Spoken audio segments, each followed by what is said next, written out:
نحمدہ و نصلی علی رسولہ الکریم اما بعد۔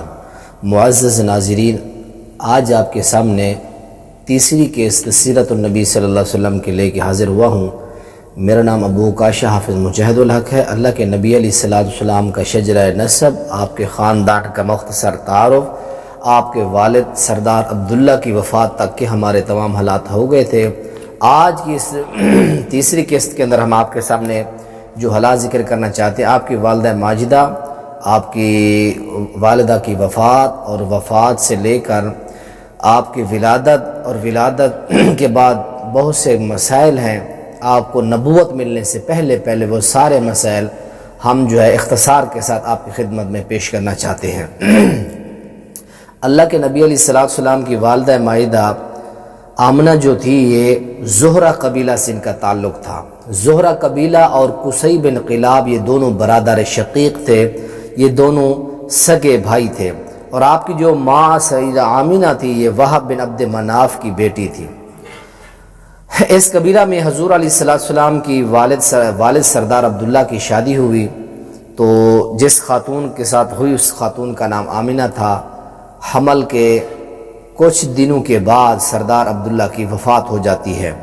سردار عبداللہ کی وفات کے بعد کچھ ماہ بعد، جس طرح معمول ہوتا ہے، اس کے اوپر کوئی متفقہ طور پر کوئی رائے یا کوئی روایت ایسی نہیں کہ جس میں حتمی طور پر کہا جائے کہ کس ماہ میں اللہ کے نبی علیہ السلام کی 9ویں ماہ میں 10ویں ماہ میں، بہرحال جو ایک روٹین خواتین کے اندر ہوتی ہے، اس روٹین کے مطابق اللہ کے نبی علیہ السلام کی پیدائش ہوتی ہے۔ پیدائش آپ کی جو ولادت باسعادت ہے اللہ کے نبی کی، عام الفیل 9 ربیع الاول 20 اپریل بروز سوموار نماز فجر سے کچھ پہلے مکہ مکرمہ میں اللہ کے نبی علیہ السلام کی ولادت باسعادت ہوئی۔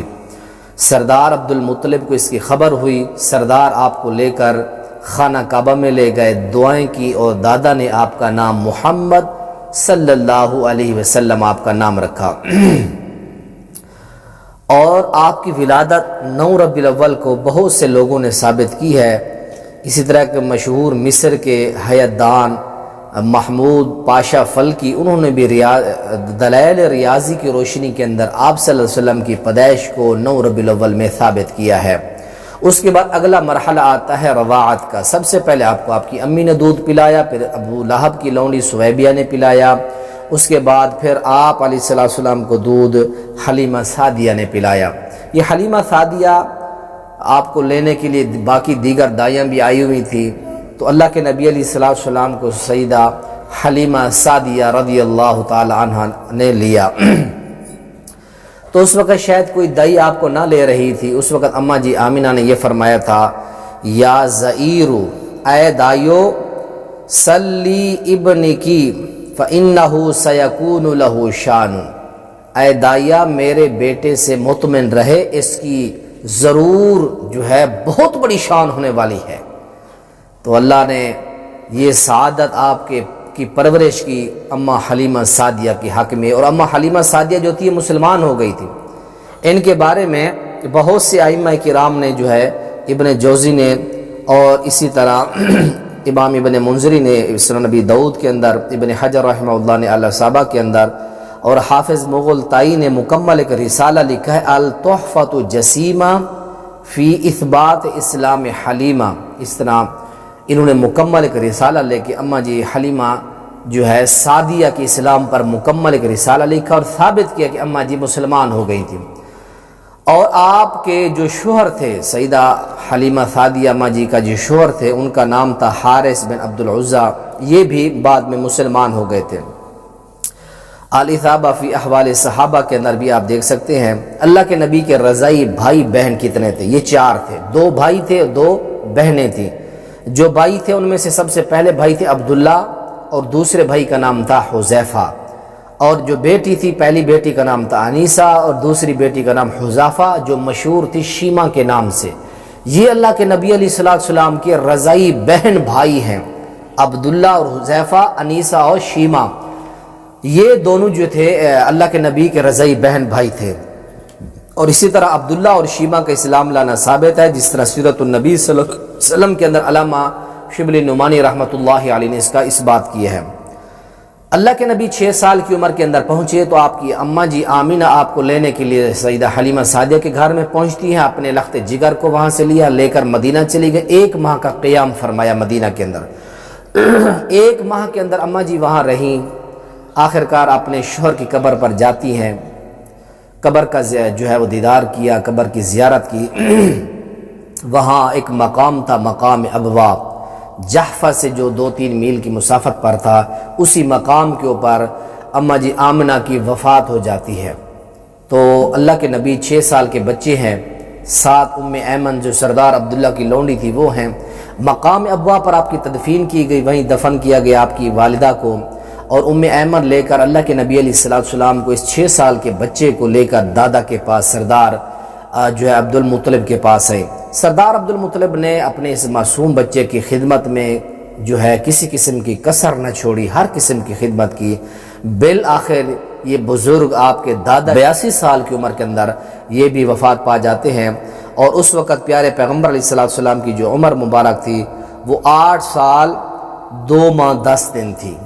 جاتے جاتے سردار عبد المطلب نے اپنے اس بچے کی جو ساری ذمہ داری تھی وہ ابو طالب اپنے بیٹے کو سونپی، کیونکہ اللہ کے نبی کے والد سردار عبداللہ اور سردار ابو طالب یہ دونوں برادر شقیق ایک ماں سے تھے، تو سردار ابو طالب نے اللہ کے نبی علیہ السلام کی خدمت میں کوئی کسر نہ چھوڑی، ہر قسم کی محبت اور ہر قسم کا پیار سردار آپ کے ساتھ کرتے تھے،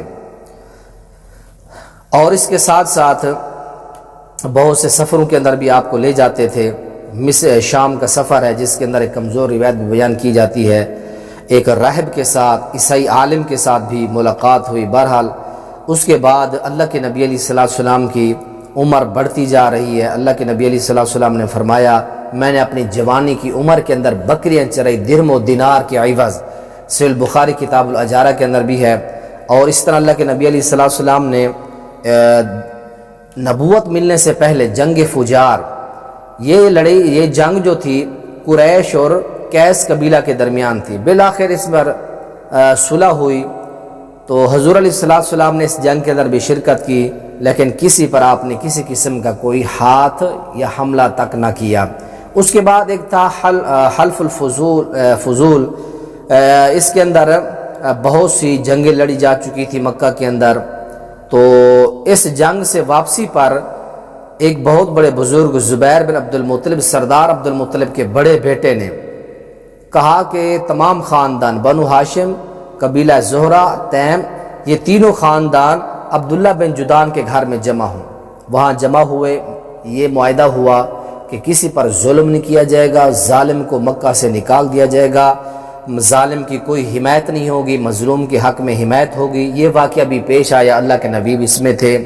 اور اس کے بعد نبوت سے پہلے ایک واقعہ یہ بھی پیش آیا، خانہ کعبہ کی تعمیر کے اندر تمام قبائل نے اپنا اپنا کلیدی کردار ادا کیا اور اپنا مال جان سب صرف کی، لیکن جب بیت اللہ کے اندر خانہ کعبہ تعمیر ہو گیا تو حجر اسود کو نصب کرنے کا جب موقع آیا تو ہر کسی نے کہا ہم کریں گے، تو اس کے اوپر پھر 4 دن لڑائی ہوتی رہی۔ تو 4 دن کے بعد پھر قریش کے ایک معمر، بہت بڑی عمر کے ایک آدمی تھے، ابو امیہ بن مغیرہ، انہوں نے فرمایا کہ کل جو بندہ سب سے پہلے آئے گا اس کو ہم جو ہے ثالث قرار دیں گے۔ تو پھر ہوتا کیا ہے کہ کل جب صبح ہوتی ہے تو صبح ہوتے ہی سب سے پہلے جو تشریف لائے تو وہ کون تھے؟ پیارے پیغمبر جناب محمد الرسول اللہ صلی اللہ علیہ وسلم سب سے پہلے آئے۔ تو آپ کو جو ہے اس کا فیصلہ دے دیا گیا کہ آپ جو فیصلہ فرمائیں گے۔ آپ نے اپنی چادر مبارک لی، اس کو بچھایا، اس کے اوپر سب کو کہا آؤ سارے قبیلوں کے سردار، اس پتھر کو اٹھایا گیا، حجر اسود کو رکھا گیا، پھر کہا سارے سردار چادر کے کونے پکڑ لو، اس کو اٹھا کے وہاں نصب کر دو۔ اس آپ کی حکمت عملی سے اور آپ کے اس تدبر سے، آپ کے اس حکیمانہ آپ کے فیصلے سے ایک بہت بڑی لڑائی کا خاتمہ ہو گیا۔ یہ بھی کردار اللہ کے نبی علیہ السلام نے یہ کارنامہ اور اس لڑائی کا خاتمہ کا ذریعہ آپ بنے۔ اس کے بعد اللہ کے نبی علیہ السلام نے تجارت بھی کی، آپ کے والد، آپ کے جد امجد ہاشم، ابو طالب سب یہ سردار تھے، تو تجارت کے لیے اللہ کے نبی علیہ السلام نے بھی کافی زیادہ توغو کی۔ بصرہ کے اندر، شام کے اندر، یمن کے اندر متعدد سفر آپ نے تجارت کی غرض سے کیے۔ اس کے بعد اللہ کے نبی علیہ السلام کا پہلا نکاح ہوتا ہے سیدہ خدیجہ رضی اللہ تعالی عنہا سے۔ نسب کے اندر 5ویں پشت پر حضور علیہ السلام کے خاندان سے جا کے ان کا نسب ملتا ہے، یعنی اماں جی خدیجہ کا۔ تو رشتے میں آپ کی چچیری بہن تھیں، 2 شادیاں ان کی پہلی بھی ہو چکی تھیں۔ اللہ کے نبی کی 25 سال عمر ہے اور سیدہ خدیجہ رضی اللہ عنہا کی جو ہے یہ 40 سال عمر ہے۔ ابو طالب نے نکاح پڑھایا، 500 درہم جو ہے وہ آپ کو حق مہر دیا گیا۔ دوسرا نکاح آپ نے سیدہ سودا سے، تیسرا اماں جی عائشہ سے، چوتھا سیدہ حفصہ سے، 5واں نکاح زینب بنت خزیمہ سے، 6واں نکاح ام سلمہ سے، اور جو ہے 7واں نکاح زینب بنت جحش سے، 8واں نکاح جویریہ سے، اور 9واں نکاح ام حبیبہ سے، اور جو ہے 10واں نکاح صفیہ سے، 11واں نکاح میمونہ رضی اللہ عنہن۔ اللہ ہماری تمام ایمانی ماؤں پر جو ہے رحمت کا نزول فرمائے۔ اس کے بعد پیارے پیغمبر علیہ السلام کے نبوت سے پہلے چند لوگ ایسے تھے جو بت پرستی سے نفرت کرتے تھے۔ ان میں سے بہت سارے لوگ ہیں جن کو اللہ تعالیٰ نے یہ شعور بخشا تھا، وہ ہر قسم کی بت پرستی سے نفرت کرتے تھے۔ ان میں سے قس بن سعیدہ ہیں، ورقہ بن نوفل ہیں، عبید اللہ بن جہش ہیں، عثمان بن حویرث ہیں، زید بن عمر بن نفیل ہیں۔ یہ سب وہ لوگ تھے جو بت پرستی کا انکار کر چکے تھے، اور اللہ کے نبی کے نبوت سے پہلے بہت سے احباب خاص تھے جن سے آپ کو بڑی پیار محبت تھی۔ ان میں سے ابو بکر رضی اللہ تعالیٰ عنہ تھے، حکیم بن حزام تھے، زماد بن سالبہ، اور اس طرح آپ کے کچھ تاجر احباب ساتھی بھی تھے جن کے اندر قیس بن صائب تھے مخزومی، اور مجالد بن جبیر، یہ آپ کے تجارت کے ساتھی تھے۔ یہاں تک اللہ کے نبی علیہ السلام کے کچھ واقعات ہیں جو میں نے آپ کے سامنے بیان کر دیے۔ اگلا جو مرحلہ ہے وہ آپ کو اللہ تعالیٰ نے نبوت عطا فرمائی، وہ اگلا مرحلہ بھی آپ کی خدمت میں پیش کریں گے۔